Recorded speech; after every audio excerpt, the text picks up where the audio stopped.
할렐루야. 한 주간 평안히 지내셨습니까? 예. 오늘부터 수요일까지 꽃잼추위가 준비되어져 있지만 주말부터는 또 따스하게 새로운 봄이 시작되어진다고 합니다. 사순절기와 더불어 이 뜨거운 봄의 열기와 함께 그리스도의 사랑을 다시 한번 확인하시고 예수 그리스도의 사랑, 그 사랑을 잊지 아니하시는 여러분 되시기를 주님의 이름으로 축원합니다. 우리 옆에 계신 분들 앞뒤로 인사하실 때 기쁜 마음 가지고 거룩한 새 사람의 모습으로 변화되는 성도가 됩시다. 인사해 보겠습니다. 시작. 거룩한 새 사람의 모습으로 변화되는 성도가 됩시다. 저희는 지금 사순절을 맞이하여 믿음이란 무엇인지를 공부하고 있습니다. 오늘은 새 사람에 관하여 공부해 보겠습니다. 인생을 살다 보면 과연 사람은 변화할 수 있는가라는 질문에 저희가 직면할 때가 있죠. 여러분 어떻게 생각하세요? 예수님 만나지 않아도 사람이 과연 변화할 수 있을까? 프랑스의 작가 빅토르 위고가 쓴 레미제라블이라는 소설 여러분 아실 겁니다. 이 레미제라블은 번역하면 불쌍한 사람들이라는 뜻이고, 우리나라에 이 소설이 소개될 때는 주인공의 이름을 따서 장발장 이름으로 소개되었습니다. 이 이야기는 굶주리는 7명의 조카를 위하여 빵을 훔친 주인공 장발장이 19년이라는 감옥살이를 하고 나오는 것으로 이야기가 이제 시작되게 됩니다. 그는 전과자는 이름으로 사회에서 낙인 찍힌 사람이었어요. 강도, 도둑, 전과자, 환영받지 못하는 것이죠. 그러나 미리엘 주교라고 하는 이분이 그를 받아들입니다. 하지만 장발장은 그날 밤에 어떻게 해요? 그 안에서 은으로 만든 그릇들을 훔쳐 달아나게 되잖아요. 경찰에 또 잡힌 장발장이 미리엘 주교 앞에 왔을 때 미리엘 주교는 장발장에게 이렇게 얘기합니다. 왜 은촛대는 가지고 가지 않았느냐? 내가 이것을 다 선물로 줬다라고 얘기하며 장발장이 물건을 훔친 것이 아니라 내가 준 선물을 가지고 간 것이니까 그에게는 죄가 없다, 이렇게 변호해 줍니다. 이 사건을 통해 장발장은 변화됩니다. 자신의 정체를 숨기고 마들렌이라는 새 이름으로 새로운 인생을 살기로 작정하고 나중에 시장까지 가게 되지요.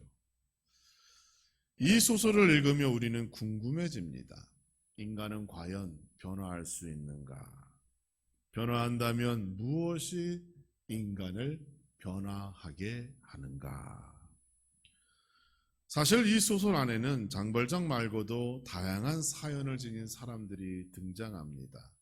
공통점이 있죠. 그들 모두 변화를 꿈꾸고 있습니다. 장발장은 가족을 지키는 것이 자신의 소망입니다. 이를 위하여 가난이 없는 사회로 변화해야 한다, 이런 꿈이 있었고, 아까 소개한 주교는 장발장에게 새로운 기회를 주며 이러한 은혜와 사랑이 사람을 변화할 수 있다라고 하는 증거를 갖고 싶어 했습니다. 또 코제트라고 하는 인물이 등장하는데, 이 사람은 진정으로 나를 사랑해주는 사람을 만나면 내가 변화할 것이다 라고 생각을 해요. 또 마리우스라고 하는 이 사람은 새롭게 변화된 프랑스 안에서 이 코제트라고 하는 여인과 함께 행복하게 사는 것이 자신의 꿈이다, 이렇게 소설에서 얘기하고 있습니다. 그들은 생각하기를 국가와 사회, 즉 환경의 변화가 사람의 삶을 변화시키고 자신도 행복하게 될 것이다 라고 하는 꿈을 가지고 있는 거예요. 그래서 잘 설계된 제도와 법 아래에 살아가는 국민은 이전과는 다른 그러한 행복한 변화된 삶을 살 것이다 라는 그 희망을 그 소설은 얘기하고 있습니다. 여러분은 어떤 생각을 가지시나요? 환경이 달라지고 잘 준비되고 설계된 법과 제도가 우리 앞에 놓여지게 되면 내가 정말 변화할 수 있을까요? 내가 변화하기 위하여 나에게 필요한 것은 무엇인가? 이 사순절기일 때 우리가 한 번 더 생각해 봐야 합니다. 변화, 달라지고 싶은 것, 이전과는 다른 삶을 살고 싶고 나도 좀 달라지고 변화되고 싶은 것, 인간의 갈망입니다. 우리 인간은 끊임없이 성장하고 싶고 달라지고 싶어 합니다. 성장과 발전이 없는 사회를 원하는 사람은 아무도 없지요. 그래서 민주주의 사회에서는 선거를 통해서 자신의 이러한 소망을 표현하는 거잖아요. 더 좋은 세상, 더 달라진 세상의 변화를 가져다 줄 것 같은 그 정치인에 투표하면서 새로운 기대를 갖는 것이 민주주의 사회입니다. 그러나 이 변화가 쉽지 않습니다. 모두가 그렇게 원하고 바라지만 아직도 인간은 이 변화의 방법을 제대로 찾고 있는 것 같지가 않습니다. 우리가 아무리 좋은 사람 뽑고 좋은 사람에게 표를 던져도 사회가 잘 변하지 않아요. 사람도 잘 변하지 않아요. 그럼 과연 우리는 변화할 수 없을까? 아닙니다, 여러분. 변화는 환경의 문제가 아닙니다. 사회와 제도가 달라졌다고 인간이 달라지는 것이 아니에요. 우리는 그 법과 제도에 순응할 뿐이지 나의 속마음 자체가 달라지고 변화되는 게 아닙니다. 어린이를 학교 앞에서 보호하겠다는 취지의 교통법이 있지요. 학교 앞에서는 시속 30km로 주행해야 합니다. 운전자의 입장에서는 참 답답해요. 여러분, 시속 30km로 운전해 보셨어요? 아마 자전거도 그거보단 빠를 거예요. 그런데 그 법에 순응하지요. 왜? 첫째는 그것이 어린이를 보호하는 길이라는 것을 알기 때문에 따른 것이고, 둘째는 그것을 지키지 않으면 나에게 불이익이 오기 때문에 우리가 그것을 따르는 거예요. 하지만 과속, 단속 카메라가 없고 반지턱이 없다면 우리는 이내 속도를 높이고 내가 원하는 대로 주행하잖아요. 그게 우리 인간의 마음인 겁니다. 인간의 변화는 여러분 오직 성경 하나님의 말씀으로 그것만으로 가능하다는 사실을 여러분 기억하시기 바랍니다. 사도 바울은 이 문제를 깊이 생각했어요. 그래서 이것을 옛사람과 새사람으로 아주 알기 쉽게 우리에게 설명해 주고 있습니다. 옛사람에서 새사람으로 변화되는 것, 이게 진짜 변화인 거예요. 그저 따르고 흉내내는 변화가 아니라 옛사람의 옷을 벗어버리고 새사람으로 새로운 삶을 살아가는 것이 가능하다고 사도 바울은 말하고 있습니다. 예수 그리스도를 믿는 믿음은 이처럼 옛사람에서 새사람으로 변화되어 가는 것으로 설명하고 이해되어야만 합니다. 예수님을 믿는다고 하면서도 여전히 옛사람의 모습을 가지고 살아간다면 그 믿음은 반쪽짜리 믿음이거나 아니면 건강치 못한 병든 믿음이라고 여러분 스스로 진단하고 생각해야 합니다. 성경에서는 옛사람을 누구라고 말하고 있습니까? 사도 바울은 옛사람에게는 세 가지 특징이 있다라고 설명하고 있어요. 첫째는 옛사람은 마음이 허망한 사람이다라고 설명합니다. 마음이 허망하다라고 하는 것은 그 생각과 과정과 결과가 다 헛되다라는 뜻이에요. 이 허망이라는 헬라어 원어의 의미를 보면 진리가 없다, 삐뚤어지다, 타락하다, 타당성이 없다, 이런 뜻을 품고 있어요. 그러니까 성경에서는 무익하다, 무상하다, 또 타락하다, 헛되다, 이 모든 것들을 다 허망하다라고 한데 묶어서 설명하고 있습니다. 사랑하는 성도 여러분, 허망한 생각에서 벗어나는 여러분 되시기를 주님의 이름으로 축원합니다. 여러분, 우리 주변에 보면 어때요?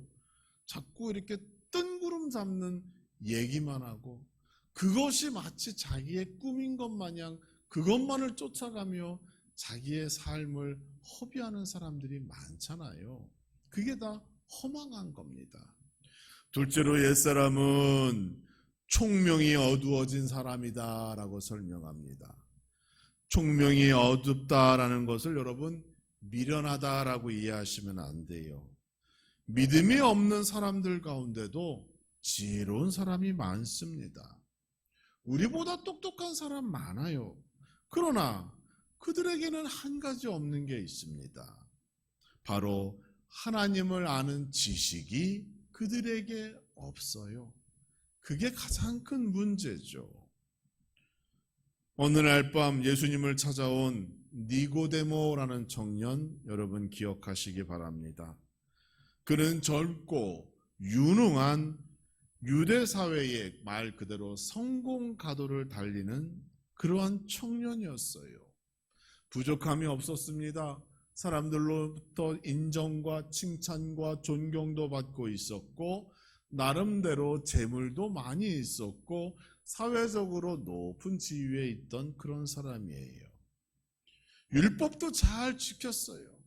그런데 그는 자기가 정말 영생에 이르는 방법에 대하여 궁금하고 그 과정을 몰랐다는 거예요.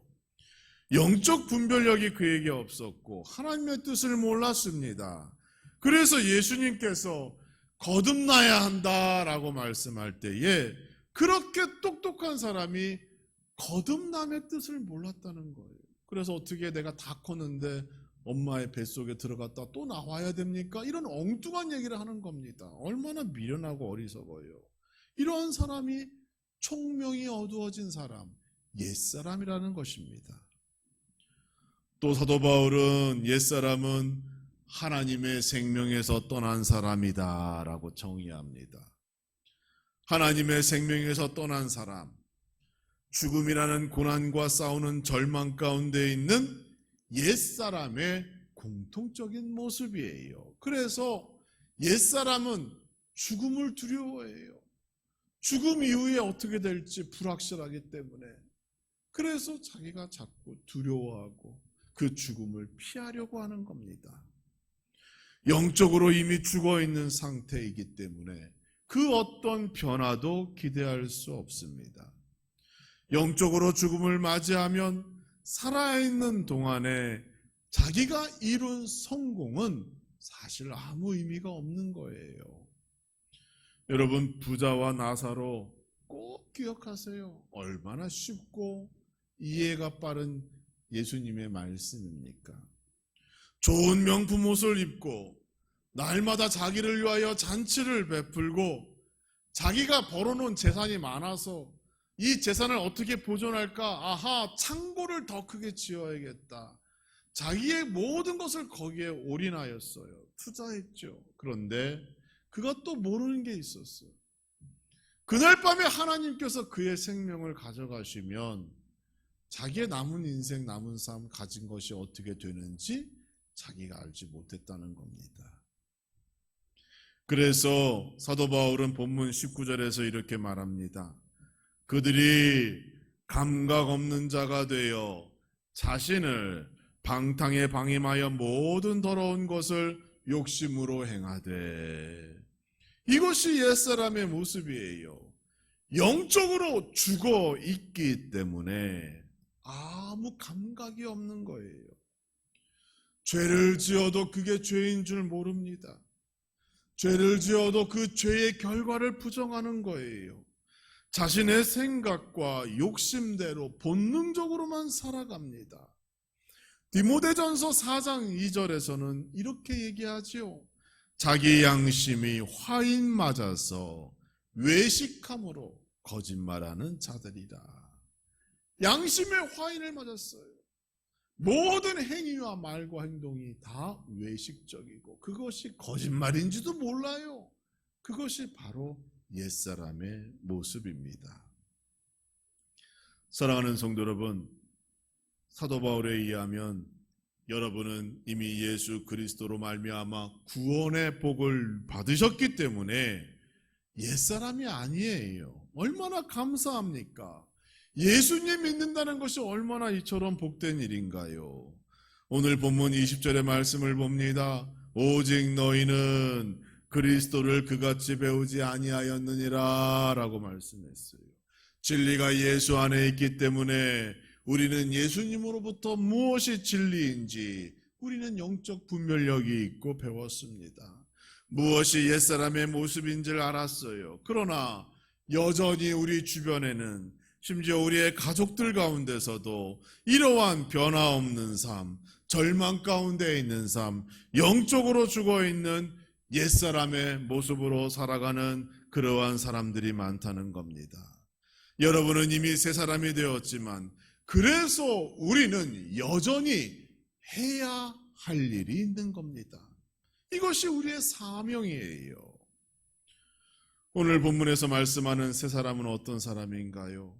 우리가 매일매일 기억하고 머물러야 할 그 새 사람의 모습이 무엇인가요? 이것을 알아야 지금도 옛사람의 모습으로 살아가는 우리의 가족들, 친구들, 이웃들에게 예수 그리스도의 사랑과 믿음과 복음을 증거할 수 있는 겁니다. 가장 먼저 옛사람은 하나님의 형상을 되찾는 사람인 겁니다. 하나님께서는 세상을 창조하실 때 한 가지 원칙을 가지고 창조하셨어요. 그 원칙은 그 종류대로 창조하셨다는 겁니다. 아무렇게 뒤죽박죽 마음대로 창조하신 것이 아니라 질서의 하나님께서는 원리와 원칙을 가지고 종류대로 모든 생물을 창조하셨습니다. 중학교 과학 시간에 여러분 종속, 과목, 강문계라고 하는 것을 배워요.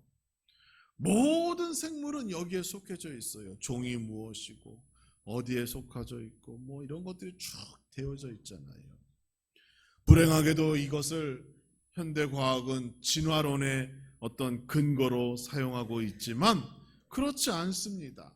하나님께서 창조하실 때 이미 질서대로 종류대로 그렇게 창조하신 거예요. 그럼 인간은 어떤 종류를 가지고 창조하셨나요? 여러분, 그런데 우리 인간은 다릅니다. 우리는 누구의 형상을 가지고 형상대로 창조되었어요? 하나님의 형상대로 창조되었어요.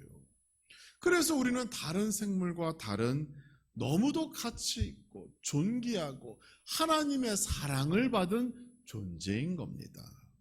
우리는 종류대로 창조된 존재가 아니라 하나님의 형상대로, 하나님의 형상대로 하나님께서 우리의 코에 생기를 불어넣으사 생명이 된 그러한 존재임을 여러분 기억하시기 바랍니다. 따라서 새 사람으로 변화되어진다는 것은 어떠한 새로운 존재가 되어진다는 것이 아니라 죄로 가려지고 숨겨진 하나님의 형상을 되찾는 것이에요. 되찾는 것. 그래서 오늘 본문 24절의 말씀을 보면 하나님을 따라 의와 진리의 거룩함으로 지으심을 받은 새 사람을 입으라 이렇게 말씀하고 있어요. 여기서 말씀하신 새 사람은 이미 지어졌던 사람입니다. 하나님의 형상을 말씀합니다. 그러나 죄로 말미암아 옛사람으로 있을 때 그 사람에게서는 하나님의 형상을 찾아볼 수가 없었지요. 죄는 부패하여 인간의 겉과 속 모두를 변질시켰기 때문입니다. 그러나 예수 그리스도를 믿음으로 이전의 옛사람의 모습은 벗어버리고 새 사람의 모습을 입고 우리는 새 사람, 이전에 하나님의 형상을 되찾고 하나님의 자녀요 백성다운 새로운 삶을 시작하게 되는 거예요. 그래서 우리는 예수 그리스도 안에 머물러야 새 사람으로 유지될 수 있는 겁니다. 새 사람이 되기 위해서는 일단 무엇을 회복해야 하는지 알아야 합니다. 하나님의 형상으로 창조된 인간의 본질을 이해하고 그 모습으로 회복되는 것이 새 사람이 되는 길임을 먼저 알아야 합니다. 그러면 무엇을 통하여 우리가 이러한 새 사람의 모습으로 회복될 수 있는가? 여기에 대하여 우리가 알아야 하는 것이죠. 고린도후서 5장 17절에 그 답이 나타나 있습니다. 그런즉 누구든지 그리스도 안에 있으면 새로운 피조물이라. 여러분, 누구 안에 있어야 돼요? 그리스도 안에. 예수 그리스도 안에 있으면 새로운 피조물이라. 이전 것은 지나갔으니 보라 새 것이 되었도다. 이렇게 선언하고 있는 거예요. 새 사람이 되기 위해서는 우리는 거룩함 가운데 머물러야 하는 것이에요. 그리스도 안에 있으면이라고 했어요. 주님 안에 머물러야 합니다. 주님 안에 머무르기 위해서는 우리에게 두 가지 조건이 필요합니다. 그냥 마음만으로는 안 돼요. 가장 먼저는 성령 충만해야 합니다.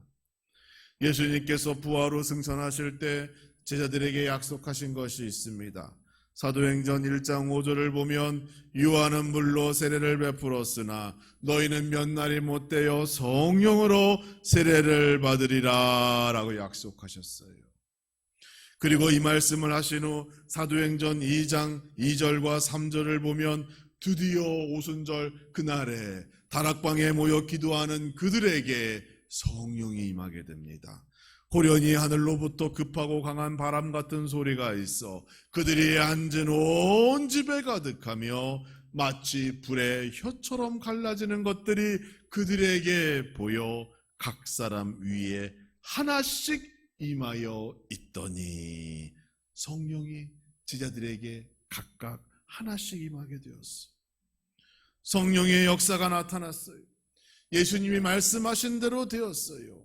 이전에는 예수님께서 제자들과 함께 계셨지만 예수님께서 승천하신 이후에 그리고 다시 돌아오겠노라고 약속하신 그 날이 이루어지는 그 사이 동안에는 우리가 누구와 함께 있어야 돼요?